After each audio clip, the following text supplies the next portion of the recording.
At 62, I stood outside my son's house, holding a gift wrapped in gold paper. I had just found out, through Facebook, that my granddaughter was having a birthday party. The driveway was packed. Laughter spilled from the backyard. But I wasn't invited. My daughter-in-law's words still rang in my ears. He's not really family anymore. That moment hit harder than any boardroom failure. I wasn't forgotten, I was erased. Not out of cruelty, but because I had slowly made myself invisible. Meeting after meeting, trip after trip, I had built a life of prestige, while my family learned to live without me. My son stopped asking me for advice. My daughter stopped sharing her art. And my granddaughter? She didn't even know who I was. I had climbed the ladder of success only to find it leaning against the wrong building. The corner office, the six-figure salary, the framed awards. None of it could get me through that backyard gate. Standing on that sidewalk, I felt a pain no paycheck could fix. I had missed the birthdays, the hospital visits, the I love yous whispered at night. Not once, but always. I wasn't just absent. I was forgotten by the people I swore I'd give everything for. But this story isn't about staying on the outside. It's about the climb back in. It's about redemption, not with grand gestures, but with quiet, daily presence. I lost my family chasing success, and now I'll spend every breath earning them back. If you've ever asked yourself, am I too late? You need to hear the rest of this story. My name is Jim Reynolds. I'm 62 years old, and for most of my life, I believed in only one promise. If you worked hard enough, long enough, and sacrificed enough, you could build the life you always dreamed of. I came from nothing. Literally. A rusted-out trailer in the outskirts of Dayton, Ohio, with winters so cold we had to sleep in our coats. My father died when I was 8. My mother cleaned motel rooms until her hands cracked. There were nights we had dinner from vending machines. I remember telling myself, this won't be my life forever. I put everything into escaping that version of myself. Got into Ohio State on scholarship, worked night shifts at a printing press to cover what the scholarship didn't. And that's where I met Nancy. She was pre-med, smart, driven. But somehow, she saw something in the scrawny guy with too much ambition and not enough sleep. We fell in love over late-night library sessions and microwaved burritos. I used to call her my anchor, the only thing that kept me from floating away in all my plans. We got married the year after graduation. I got a job as a sales rep for a mid-tier pharmaceutical company. Nancy got into a competitive research program in Boston. But just before she accepted, we found out she was pregnant. With Ethan. We sat in our tiny one-bedroom, holding that little pink test, terrified and excited. That night she looked at me and said, "I think I'm going to turn down Boston." I blinked. "What?" "Nancy, that's your dream." She smiled and shrugged. This baby is now my dream too. I promised her something then, something I would later twist into justification. If you give this up for our family, I swear you'll never regret it. I'll make sure you never have to choose between work and family again. She believed me. The early years were golden. Ethan arrived with a full head of black hair and lungs that could scare the neighbors. A year and a half later came Grace, quiet and observant from day one. I kept my promise. We moved into a modest but clean home in a quiet suburb outside of Columbus. I worked 9 to 5, coached Ethan's little league, went to Grace's toddler ballet shows. Nancy flourished as a stay-at-home mom, reading bedtime stories, making pancakes shaped like animals. I'd kiss her every night and say, "We're doing it. We're giving them what we never had. I was promoted within 3 years. Then again, and again. Suddenly, I wasn't just the rep. I was managing the entire territory. Then came the company car, the bonuses, the conferences in San Diego and Toronto. Our vacations got better. Ethan had a trampoline in the backyard. Grace had a room filled with books and art supplies. We weren't rich, but we weren't afraid to open our bills anymore. And I was proud. So damn proud. But here's the thing. When you come from nothing, you don't know when to stop running. You tell yourself, just a little more, just a few more hours, just this one promotion. Then I'll slow down. I started missing dinners, then recitals. I told Nancy, it's just a season. Once this quarter closes, I'll be around more. She believed me again. There was one night, one I thought about years later when everything came crashing down. Nancy came into my office with a piece of mail, a letter from Harvard Medical School. She'd applied for a remote research fellowship without telling me. She got in. It's only part-time, she said. I could do it from home. I looked at the letter, smiled, and then gently placed it on my desk. Do you really want to do that now, with the kids still needing you every day? She didn't reply, just quietly walked out. She never brought it up again. I told myself I was protecting our balance, that her dream would come later, that I was already giving her the life she deserved. But deep down, I think I was afraid she'd become more than just my anchor, that she might start to drift without me. It was subtle at first, the distance, the silences, the way Grace started clinging to Nancy more. Ethan stopped asking if I'd come watch him play, but we were still okay, or so I told myself. We had everything. 2 smart kids, a safe neighborhood, a strong income. I didn't see the cracks forming in the golden cage I'd spent my life building. I only saw the shine. Back then, I thought I was doing everything right. I was keeping my promise. Nancy never had to return to work. My kids never knew hunger. My family was safe.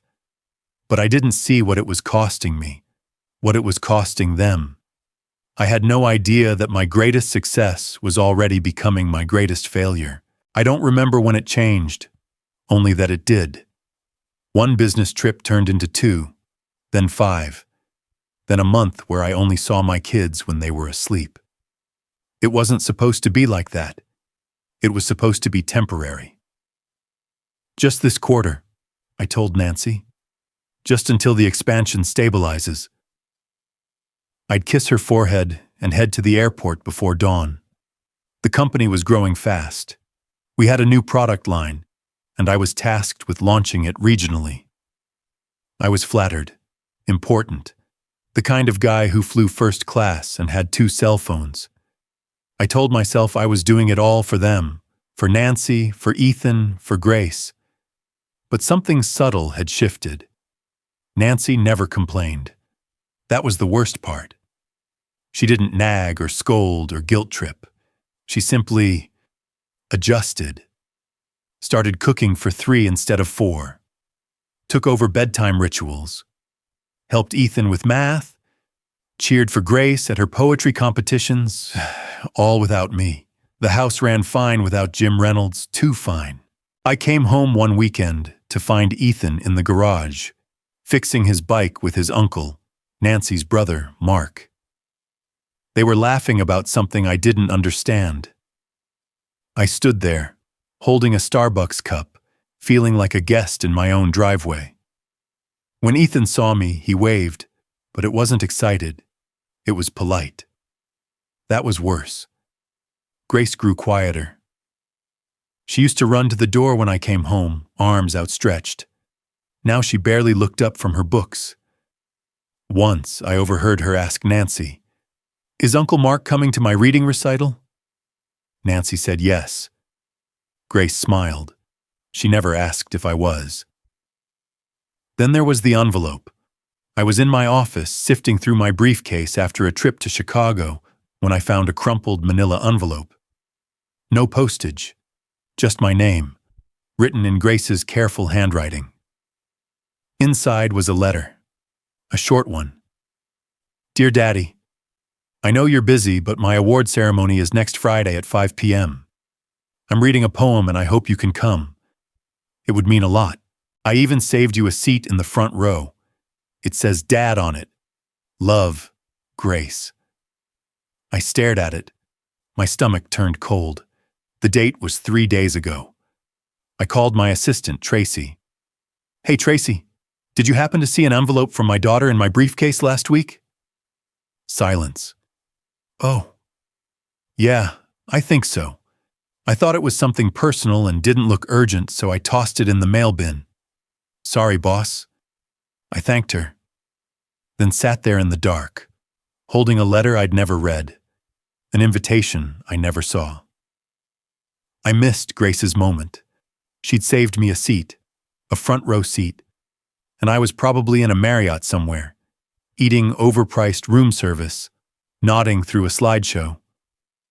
The worst part? I hadn't even noticed. When I got home that night, Grace was already in bed. I peeked in. She was hugging a stuffed owl Nancy bought her in 3rd grade. Her glasses were still on. Her award, first place in creative writing, stood proudly on the shelf beside her. The next morning, I tried to make pancakes, burned them. Grace sat down and said, "Can Uncle Mark come over later?" "Why?" I asked, trying not to sound hurt. "He helps me with my poems. He understands metaphors." I smiled. "Well, maybe I can help you today." She tilted her head. "That's okay. You're probably busy. Twist the knife, why don't you?" Later that week, I heard her say something that cracked me wide open. She was talking to Nancy in the kitchen. I was upstairs, but the door was open. Grace asked, "Can Dad come to my soccer game Saturday?" Nancy replied, "You mean your father?" Grace giggled. "No, Uncle Mark. He always comes. He's like my dad anyway." Nancy didn't respond. I closed my eyes. That simple sentence from a child, spoken without malice, broke me more than any business loss ever could. That night, I tried to talk to Nancy.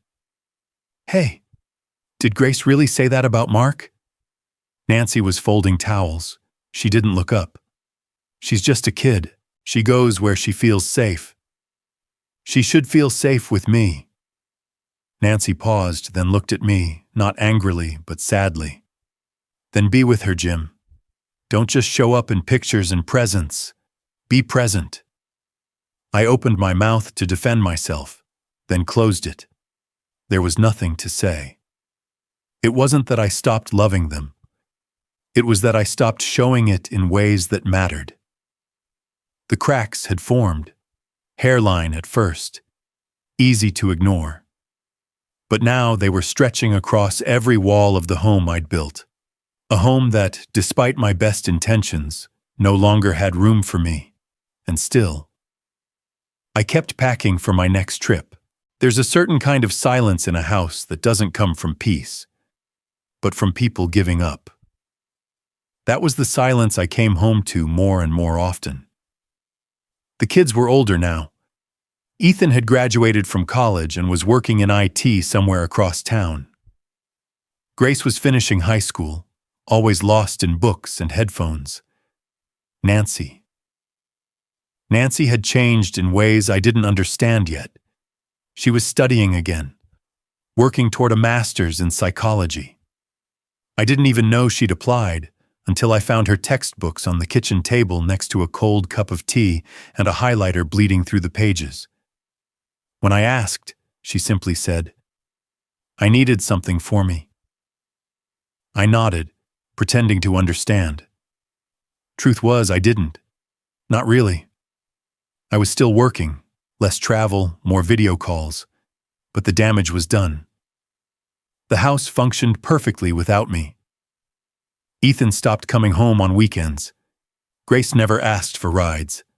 Nancy had built an emotional ecosystem that didn't include my presence. I was a visitor with a key.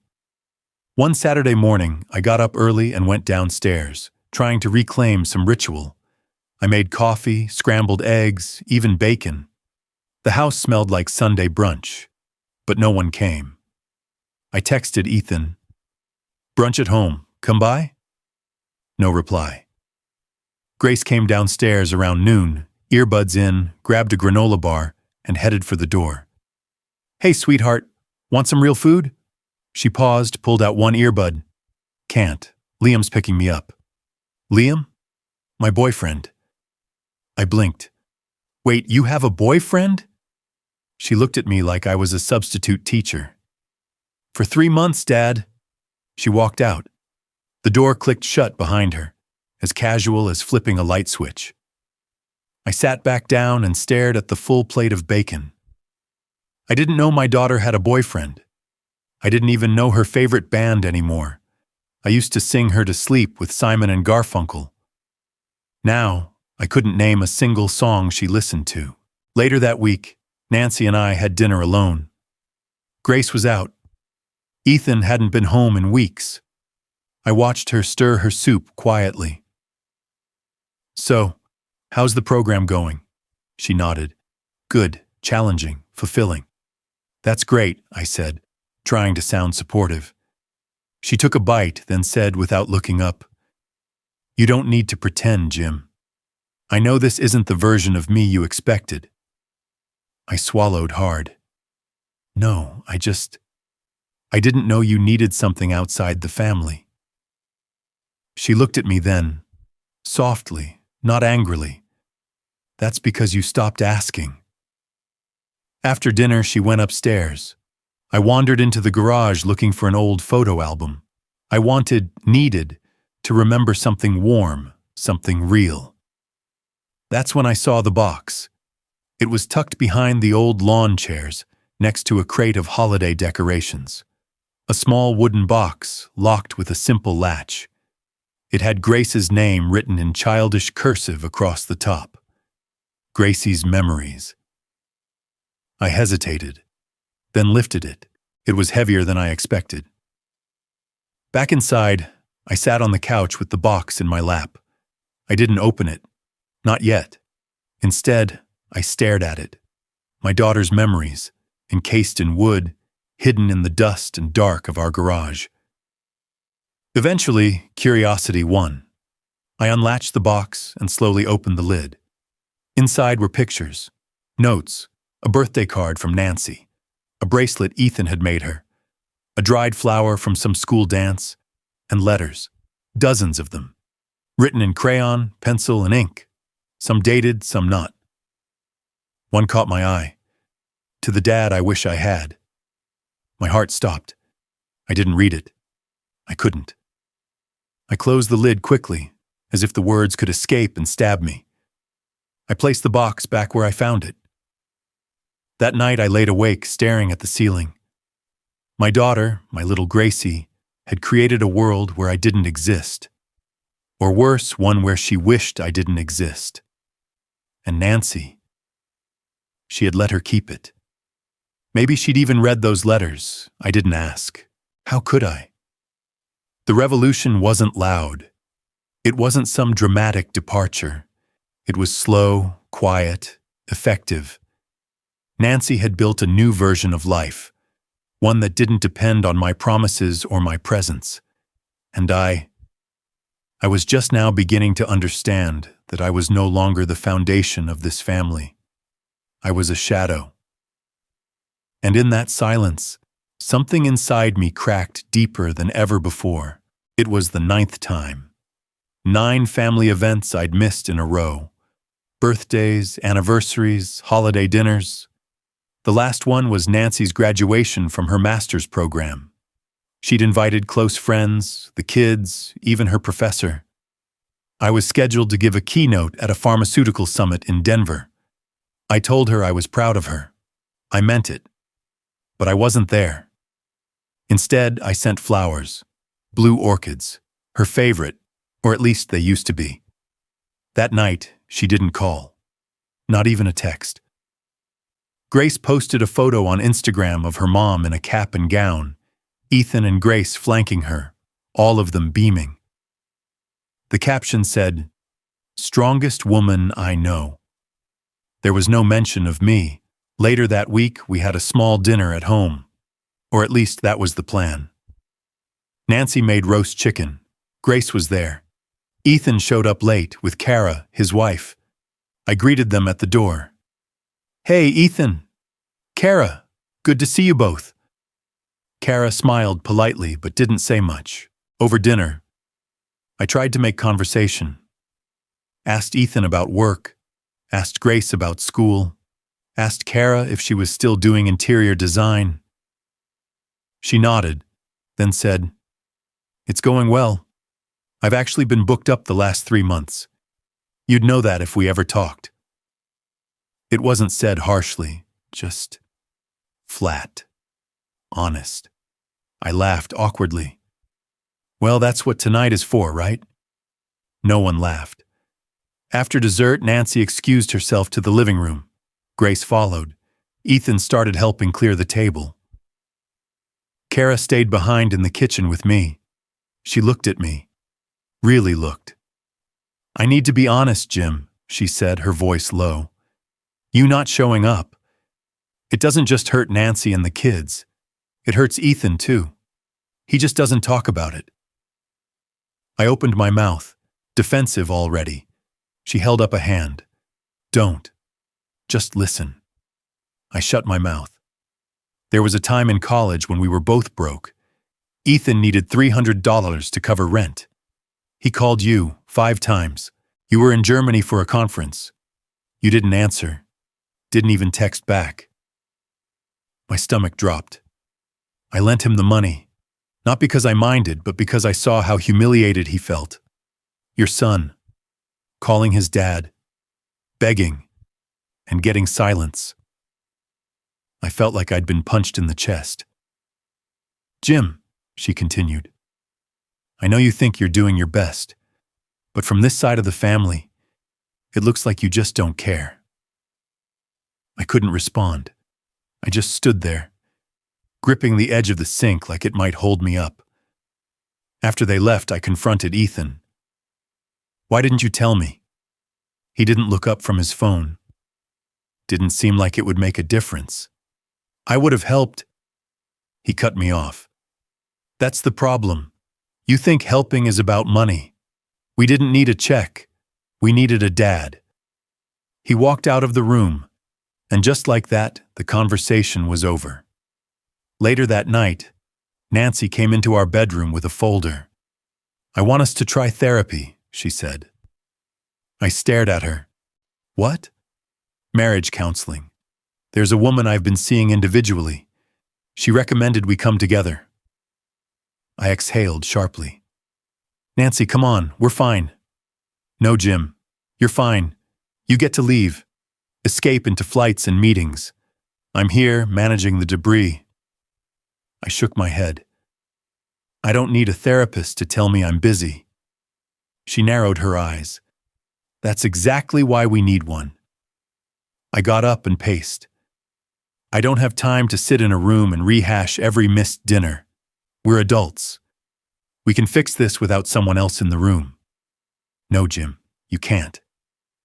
Her voice cracked. "You've missed more than dinners.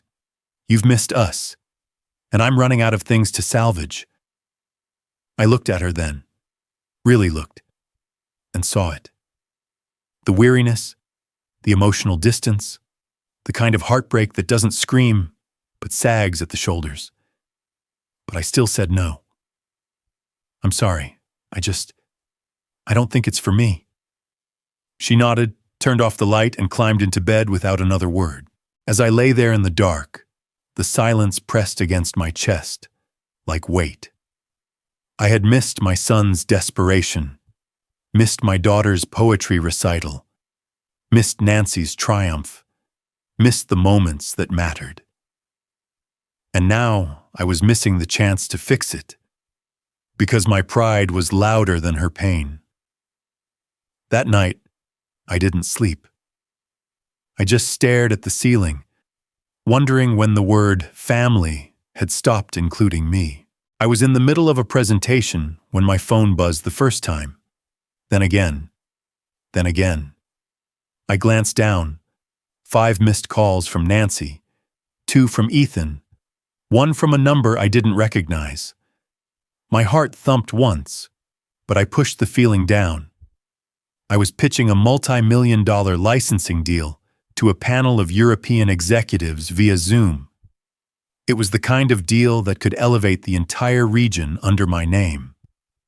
I'd spent weeks preparing. I couldn't stop now. They'll understand, I told myself. Whatever it is, it can wait an hour. But the buzzing wouldn't stop. 15 minutes later, a text popped up. It's Grace. Car accident. ER. Call now. The breath left my body. I didn't excuse myself. Didn't say a word. Just closed my laptop, grabbed my coat, and ran out of the building like a man on fire. At the hospital, Nancy was sitting alone in the waiting room, hands clasped tightly in her lap. Her eyes snapped up when she saw me, not with relief, but with something colder, something brittle. She's stable, she said, voice flat. No internal bleeding, but a concussion, fractured wrist, some glass in her face. Can I see her? I asked. Nancy hesitated. She doesn't want to see you. I blinked. What? She said, and I quote, Tell Jim he doesn't need to pretend. He's not my dad anymore. My knees buckled slightly. I sat down next to Nancy, staring at the tiled floor. I didn't know, I whispered. I didn't know it was that bad. You didn't want to know, she said softly. That's worse. I tried to wait, hoping Grace would change her mind. She didn't. After 3 hours, I went home. I walked past the family photos on the wall, photos I wasn't in, sat at the kitchen table, stared at the clock, and for the first time in my life, I didn't know what to do. A week later, I found out about the birthday party on Instagram. My granddaughter was turning 6. There were balloons, cupcakes, a magician. All our family, all the neighbors. I wasn't invited, not forgotten, not mistakenly left out, deliberately excluded. I saw Ethan in a picture holding her, grinning. Nancy was there too. Even Grace wearing a wrist brace but smiling like nothing had happened. And then I saw Kara, my daughter-in-law, in the comments, responding to someone who asked, Did Jim come? She wrote, He's not really family anymore. 5 words, 5 blades to the heart. Not family, not really. I sat in my office staring at the comment, refreshing the page like it might change. I didn't cry, not then. Instead, I felt numb, like a ghost floating above a life I no longer belonged to. Later that evening, I called Ethan. He didn't answer. I called Nancy. She picked up after the 3rd ring. Why didn't anyone tell me? She paused. You didn't ask. I would have come. Would you? She said, not accusing, just tired. Would you have left a meeting? A conference call? A dinner with investors? Silence. Exactly, she said. I'm her grandfather. Not to her, Nancy replied quietly. Not in any way that matters. I felt something crumble inside me, something old and foundational. The image I'd built of myself. Provider, patriarch, man of honor. It was dust now. I walked upstairs, into the guest bedroom, the one I'd started sleeping in more often. I stared at my reflection in the mirror. I didn't see a father. I didn't see a husband. I saw a man who had spent his whole life building a legacy and somehow forgot to include the people who mattered most in it. The next morning, I sat in the kitchen, staring at a balloon someone had left on our porch. A simple pink balloon with "Happy Birthday, Lily" scribbled in Sharpie. I traced the letters with my finger. My granddaughter didn't even know I existed, and maybe she never would. Not if something didn't change. Not if I didn't change. A week after the party I wasn't invited to, Nancy asked me to come home early. Not for dinner, not for family time. Just be home at 6, no excuses. So I was. I walked in to find them already waiting, Nancy, Ethan, and Grace, all seated around the dining room table like a jury ready to deliver a verdict. I hesitated in the doorway. "Sit down," Nancy said. Her voice wasn't sharp, but there was steel beneath it. I sat. No one spoke at first. Ethan broke the silence. He leaned forward, elbows on the table, eyes hard. "Do you know who I hated the most growing up?" he asked. The question hit me like a slap. "What?" "Hated," he repeated. "Not disliked, not resented. Hated. Do you know who it was?" I didn't answer. "You." I flinched. "You were never there," he continued. "Every other kid had their dad at the science fair, or the Little League games, or just at dinner. You were a calendar notification Mom had to reschedule every week." "That's not fair," I said, voice cracking. "I worked hard so you didn't have to grow up like I did." Ethan shook his head. "You didn't work hard for us, Dad. You worked for you, for the title, for the money. You told yourself it was for us so you wouldn't have to feel guilty." I looked at Nancy, silently pleading for rescue. She didn't move. Then Grace spoke. "I used to think I was adopted," she said softly. I turned to her, startled. "What?" "I went through the photo albums one day when I was 10. And I realized I wasn't in any of the pictures with you. Not one." Her voice trembled. "You were there for Ethan a little bit. But me? I couldn't find a single photo of just you and me. I asked Mom if I was adopted." Tears welled in her eyes. "Because I didn't think a real dad could ignore someone the way you ignored me." I covered my mouth with both hands. I wanted to say something, anything, but the words choked. "You know what Mom told me?" Grace said. She said, "He just doesn't know how to be close to people." She looked at Nancy. That made me sadder somehow. Silence again. Heavy, suffocating. Nancy finally spoke. "I covered for you, Jim, for years. Told them you were working hard because you loved them, that this was just temporary, that you'd come around, but you didn't."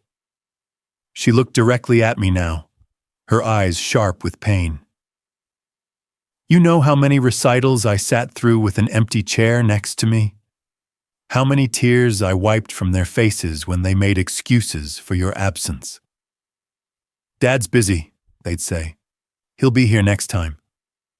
But next time never came." I stared down at the table.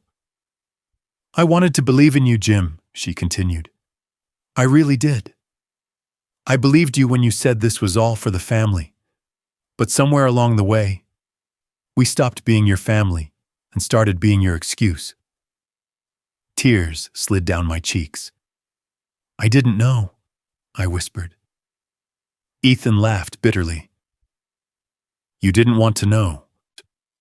Grace reached into her bag and pulled out something small, a folded piece of paper. She slid it across the table. I opened it with shaking hands. It was a drawing, crude, childish lines. A stick figure girl standing between a woman and a man. The man had a big red X over his head. Above it, in jagged block letters, it read, "Me and Mom. Dad's not here." "I drew that in 3rd grade," Grace said. "I gave it to my therapist. I couldn't speak. I folded the paper slowly and held it in my hand like it might disintegrate. Nancy's voice softened, but it didn't lose its edge. "This isn't about revenge, Jim, or punishment. It's about accountability." She looked at the kids. "They've lived with this ache their whole lives, and it's shaped them." "I never stopped loving you," I whispered. "No one's questioning your love," Nancy said. "We're questioning your presence." The room went still. And then, for the first time in decades, I wept. Not the quiet kind, not the dignified kind, the kind of crying that comes from somewhere so deep it surprises even you. I sobbed, right there at the dinner table with my head in my hands, ashamed beyond words. No one reached out. No one comforted me. And that was fair. Because sometimes, love isn't enough to undo what absence has done. The morning after the confrontation, I woke up feeling like someone had hollowed me out from the inside. I moved through the house like a guest, quiet, deliberate, unwelcome. Nancy was already gone. The kids weren't around. The silence that used to feel like peace now sounded like abandonment. I stood in my home office for a long time, staring at the walls, certificates, trophies, framed letters from executives thanking me for record-breaking quarters. And yet, I couldn't remember the last time anyone in this house thanked me for simply being there, because I never was. I sat down, opened my laptop, and typed out a resignation letter. 2. Regional VP subject, immediate resignation, Jim Reynolds. I kept it brief, professional, the kind of tone they'd understand. I've spent the last 35 years climbing a ladder that led me away from the people I care about most. As of today, I'm stepping down to return to them, not as an executive, but as a father and grandfather. Effective immediately. No flowery goodbye, no room for negotiation. I hit send. It was done. I leaned back and waited for the panic to set in, for the anxiety over losing income, title, routine. But it didn't come. Instead, I felt still.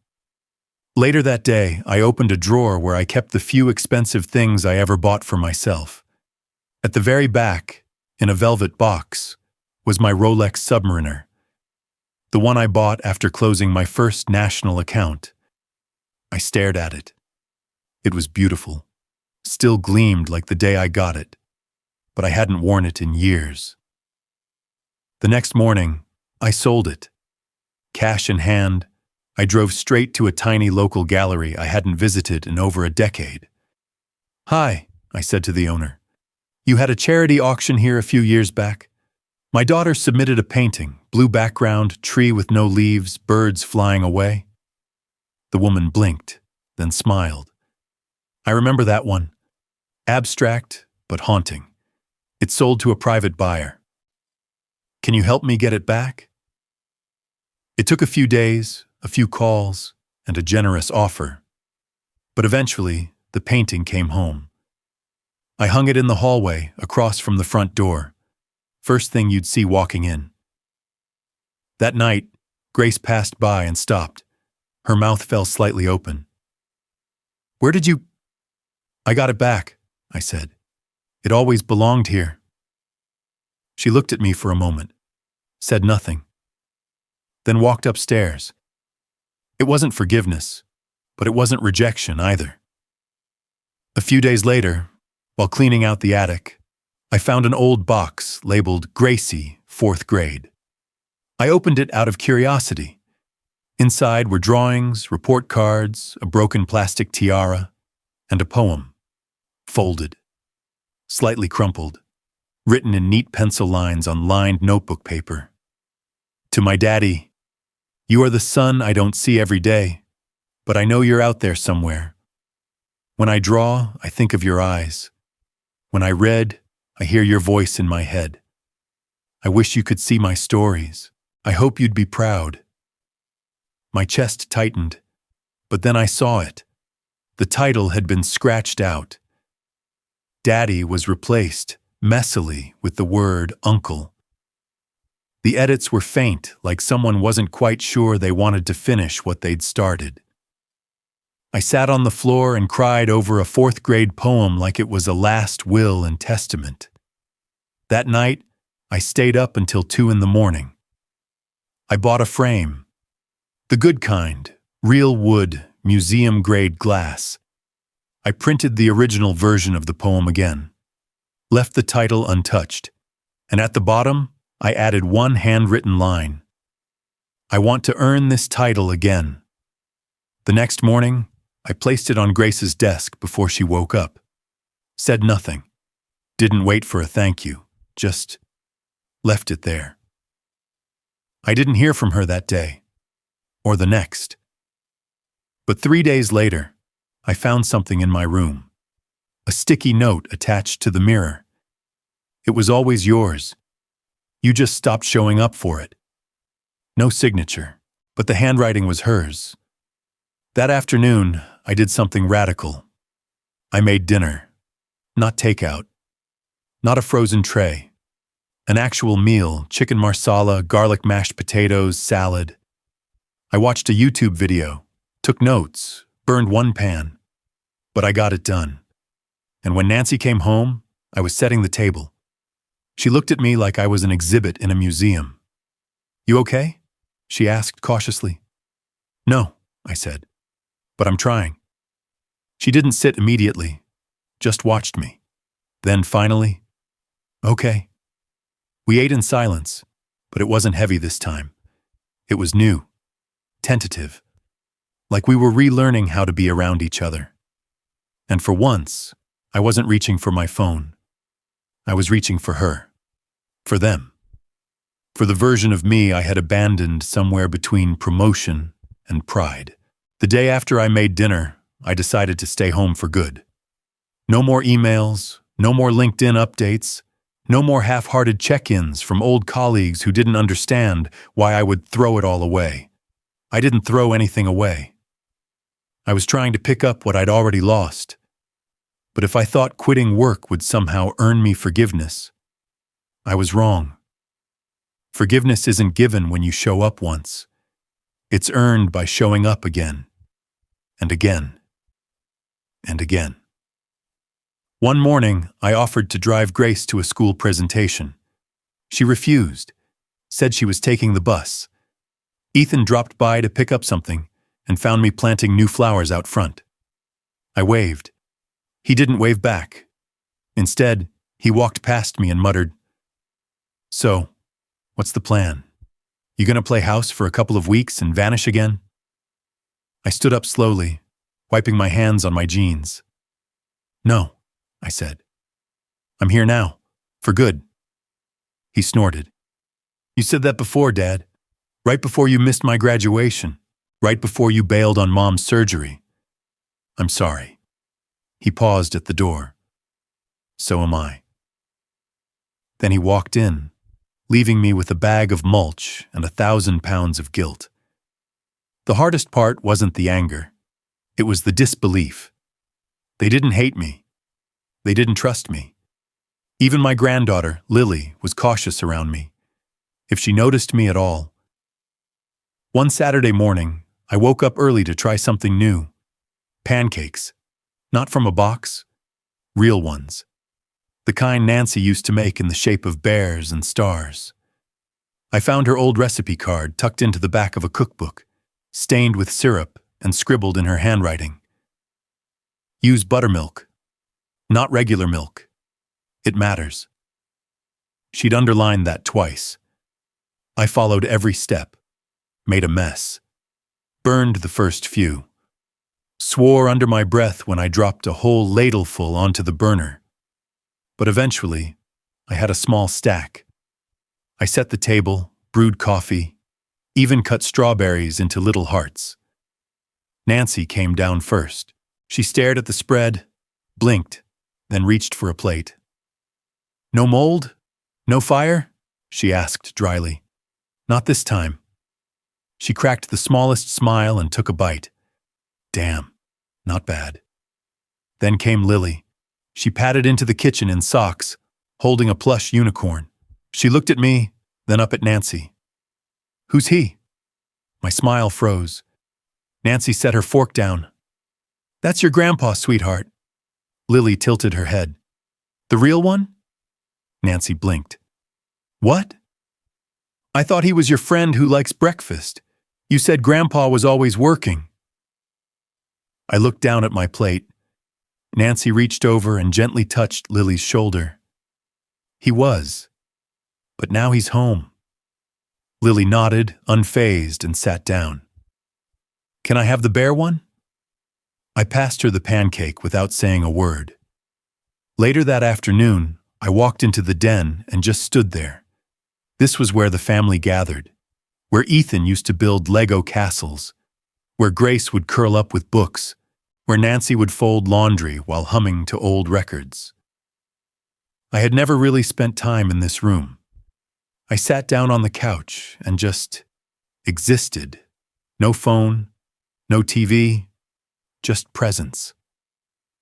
After a few minutes, Lily came in with a coloring book. She sat on the rug and started scribbling, completely ignoring me. 10 minutes passed, then 20. Then she looked up and asked, "Do you want to color?"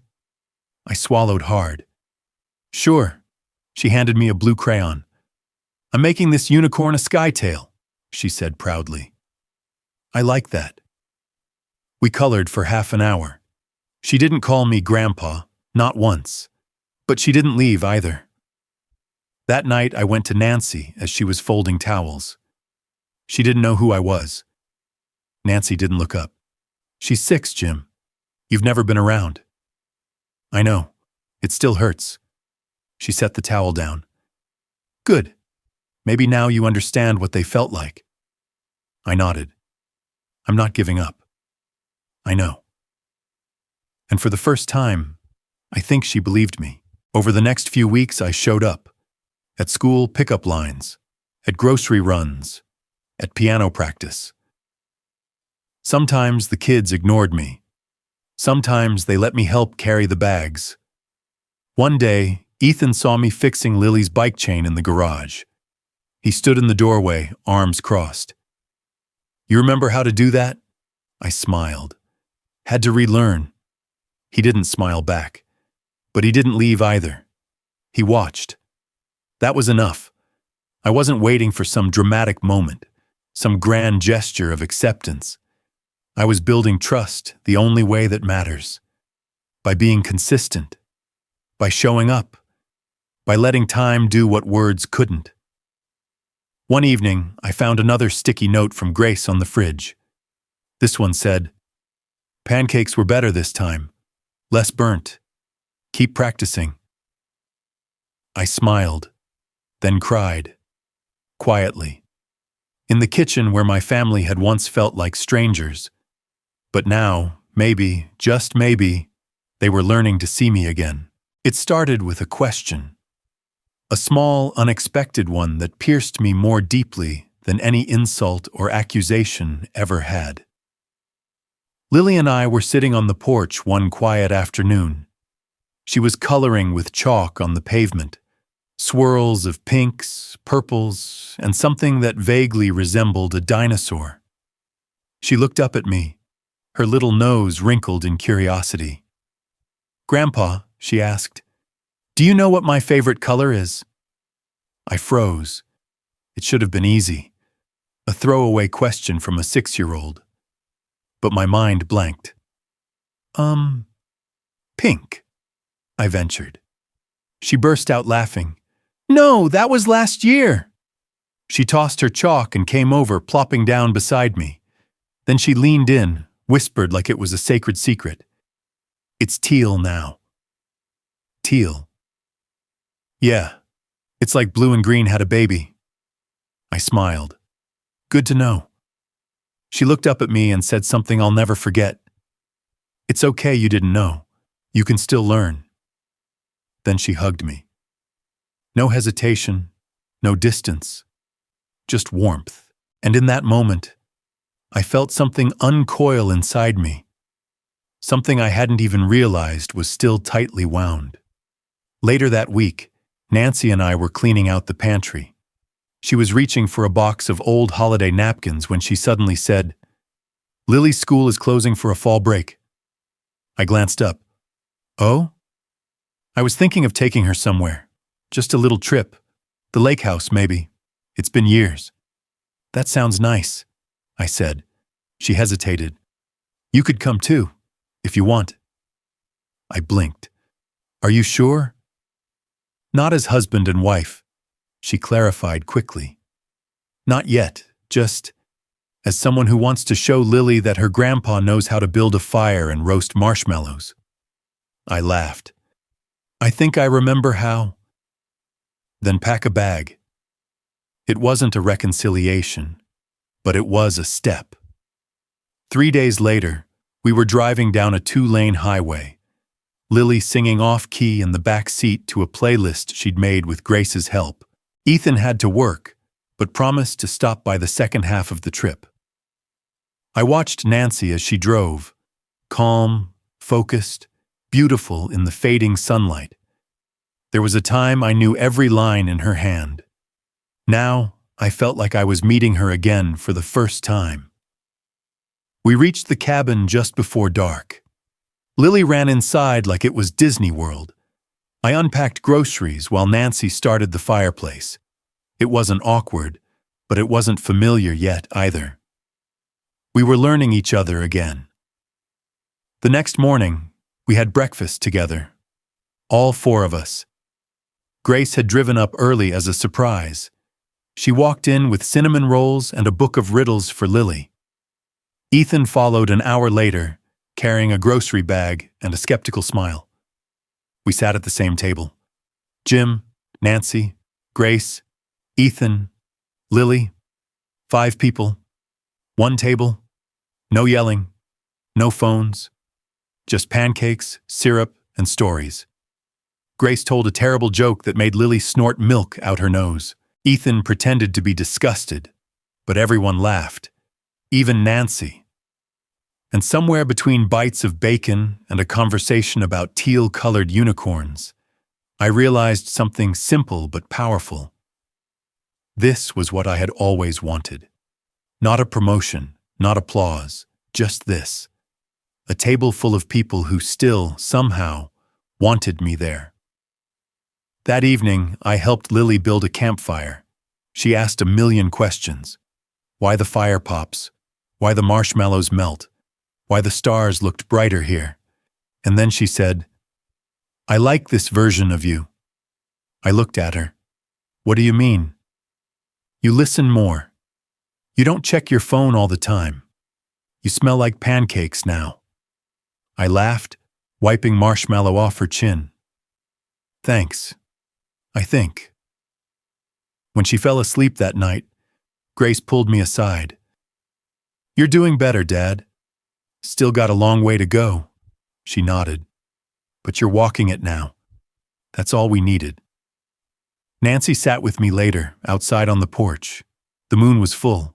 The trees whispered secrets in the wind. She passed me a mug of tea. Do you regret it? I asked. All those years? She didn't answer right away. Then quietly. I regretted not pushing harder, not leaving sooner. But not you. I never stopped wanting you. I just forgot what that even looked like. I sipped my tea, unsure of what to say. So I said nothing. Sometimes silence heals better than words. That night, as I climbed into bed in the guest room, I passed the hallway mirror. And for the first time in years, I didn't hate the man looking back. He wasn't perfect. But he was trying. And for now, that was enough. It started with the sound of a socket wrench. I was in the garage looking for an old cooler when I found Ethan hunched over the hood of the 1998 Toyota Corolla, our family's first real car. The same one I used to drive him to soccer practice in. The one he learned to parallel park in. The one I stopped using after I got my company lease. He didn't hear me come in. What are you doing? I asked. He glanced up. Figured it was time to get her running again. You know how? Enough to try. I stood there for a second, then stepped forward. Need a second pair of hands? He didn't respond at first, then slowly, "Sure." That's how it began. No grand apology. No long talk about feelings. Just two men and a 27-year-old engine. We worked side by side for hours. I handed him tools.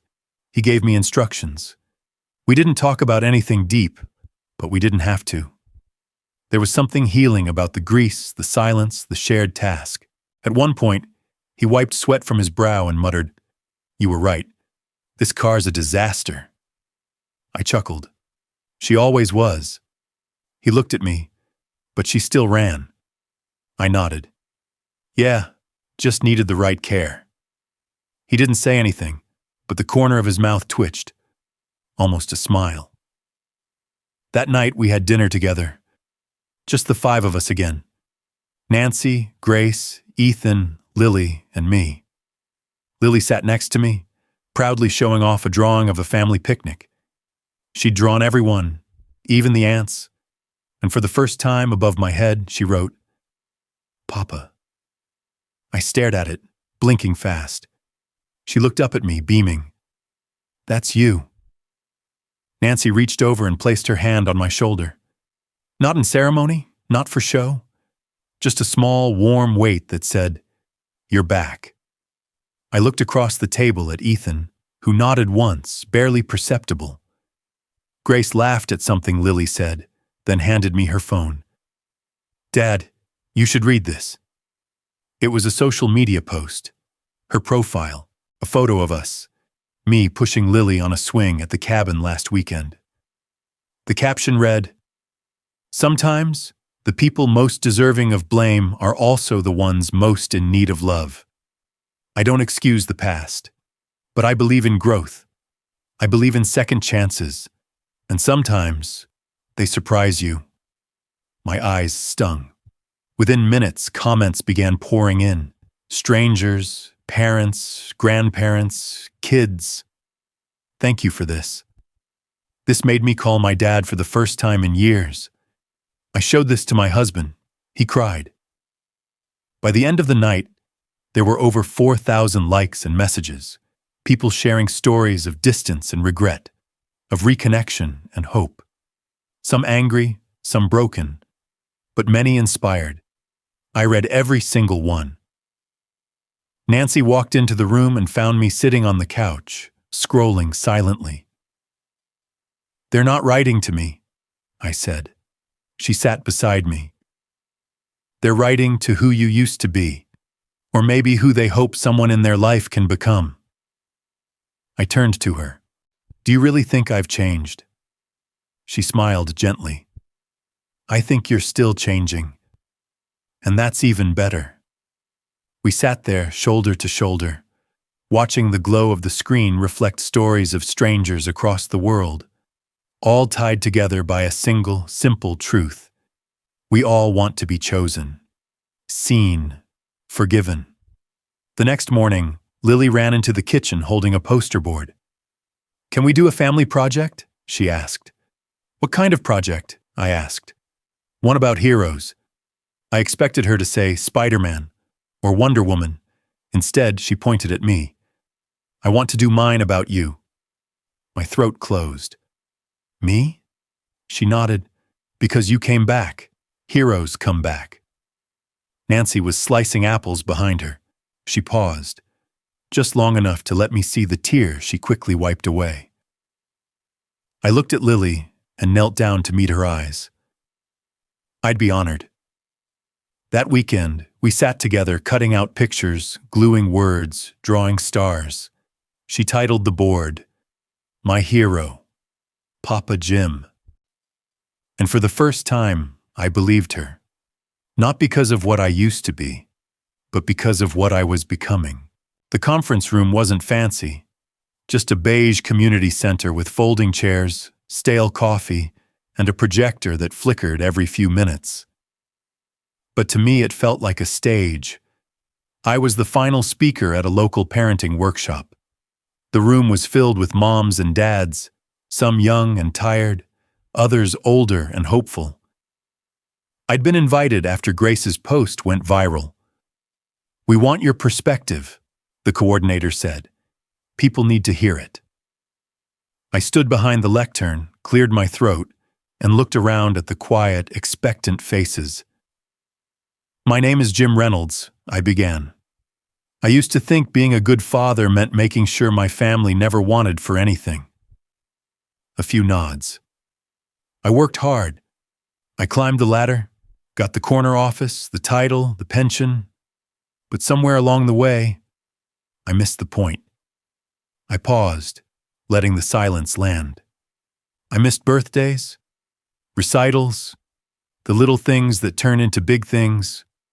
I told myself it was all for them, but when I finally looked up, I realized my family had learned to live without me. A few eyes dropped. Grace, my daughter, once told me she thought she was adopted because I wasn't in any family photos. My son said the person he hated most growing up was me. Gasps now. A few people shifted in their seats. And my granddaughter? She thought I was just a friend who liked pancakes. That got a laugh. A sad one. I leaned forward. Don't wait for your child to stop calling you dad before you start acting like one. Don't wait for your wife to smile at someone else the way she used to smile at you. Don't wait to be erased before you show up. I took a breath. Regret is loud, but presence is louder. Applause wasn't thunderous, but it was honest. Some were crying. A few came up after to hug me, thank me. One man whispered, I called my son during your speech. He answered, thank you. That night I sat on my porch, sipping tea, thinking of the road I had walked, and one particular detour. Her name was Amelia. I met her in a cafe, during what I now call my lost years, the stretch of time when Nancy and I were more roommates than partners, and the kids had all but stopped inviting me to things. Amelia was kind, a widow, quiet, with eyes that understood loneliness without asking questions. We dated for 6 months. She liked hiking. I liked that she liked me. Once she said, I could see us retiring together. I didn't answer. When she brought up moving in, I panicked and pulled away. I ghosted her like a teenager, too ashamed to say the truth. I wasn't done with my family. I had just forgotten how to be part of it. This week I wrote her a letter. Dear Amelia, I owe you more than silence. I owe you honesty. When we met, I was drowning in absence, not just from others, but from myself. I didn't end things because of you. I ended them because I realized I wasn't free. I still had a family, a broken one, a wounded one, but still mine. I had to try and fix that. You deserved someone ready to love fully, and I wasn't that man. I hope you found someone who is. Thank you for your grace during a season when I didn't deserve it. Warmly, Jim, I didn't expect a reply. That wasn't the point. It was about closing a chapter I'd once used to escape instead of heal. The next day, Lily burst into the kitchen with a paper clutched in both hands. Guess what? What? I won the writing contest at school. I grinned. Of course you did. What was it about? You. She handed me the essay. At the top, in glittery pen, it read, Papa taught me what trying again means. I swallowed hard and began to read. She wrote about the pancakes, the fire pit, the old car in the garage, about how I'd shown up every day, even when she didn't say much, how I kept trying, even when I wasn't sure she was watching. She ended with, he used to be a stranger. Now he's my hero, not because he was always there, but because he learned how to come back. I didn't realize I was crying until Nancy walked in and gently wiped my cheek. She worked on it all week, she whispered. It's beautiful.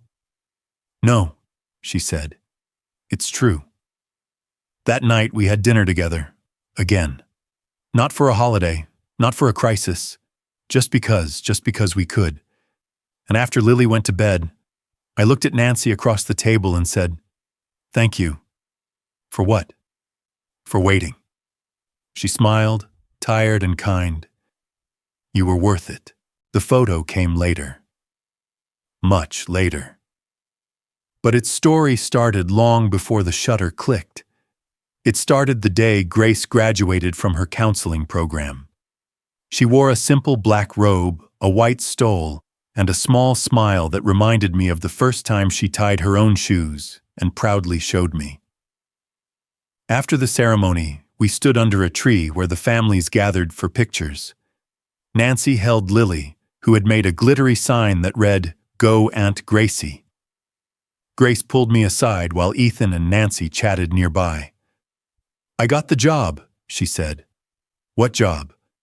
"At the center, the one for kids who've been abandoned, neglected. I'll be counseling children who feel like no one listens." I paused. "That's incredible." She nodded. "It is." I waited, unsure what else to say. Then I asked, quietly, "Why that job?" She didn't flinch. "Because I know what it feels like to wonder why someone who's supposed to love you keeps choosing everything else instead." I swallowed. "But I also know what it looks like when they choose differently." Her voice softened. "So maybe I can help kids like me, and maybe I can help dads like you." I pulled her into a hug, not too tight, but long enough. "I'm proud of you," I said. She held on. "I know." A week later, I received a letter in the mail, handwritten, from Ethan. I hadn't received one of those since he was 10. "Dad, I never thought I'd write something like this. Honestly, there were years I didn't think I'd ever call you Dad again. For a long time, I saw you as someone who existed adjacent to our family. You provided, but you didn't participate. But then something changed, and it wasn't loud. It wasn't dramatic. You just stayed. You showed up. You helped fix bikes. You learned Lily's favorite color. You didn't run away when things got uncomfortable. You stayed. And for the first time, I saw you as someone who chose us. Not just once, but over and over again. So, thank you for choosing us, for choosing me. Love, Ethan." I sat on the porch and read that letter 3 times. Then I folded it carefully and tucked it into my wallet. In the months that followed, we became something new. Not the family we used to be, but something deeper, something earned. We had Sunday dinners that weren't filled with tension. Inside jokes that didn't feel forced. A group text where even Ethan occasionally used emojis. I helped Nancy with her garden. Grace sent me articles about parenting that made me laugh and think. Lily drew me into every art project, whether I understood it or not. One afternoon, as we were packing up from a picnic, Grace pulled out her phone. "We haven't had a real family picture in, 20 years?" Nancy chuckled. "At least." Ethan groaned, but smiled. "Fine, just one." We stood together, Nancy on my right, Grace and Lily on my left. Ethan behind me, arms around both. The camera clicked. No one blinked. No one fake smiled.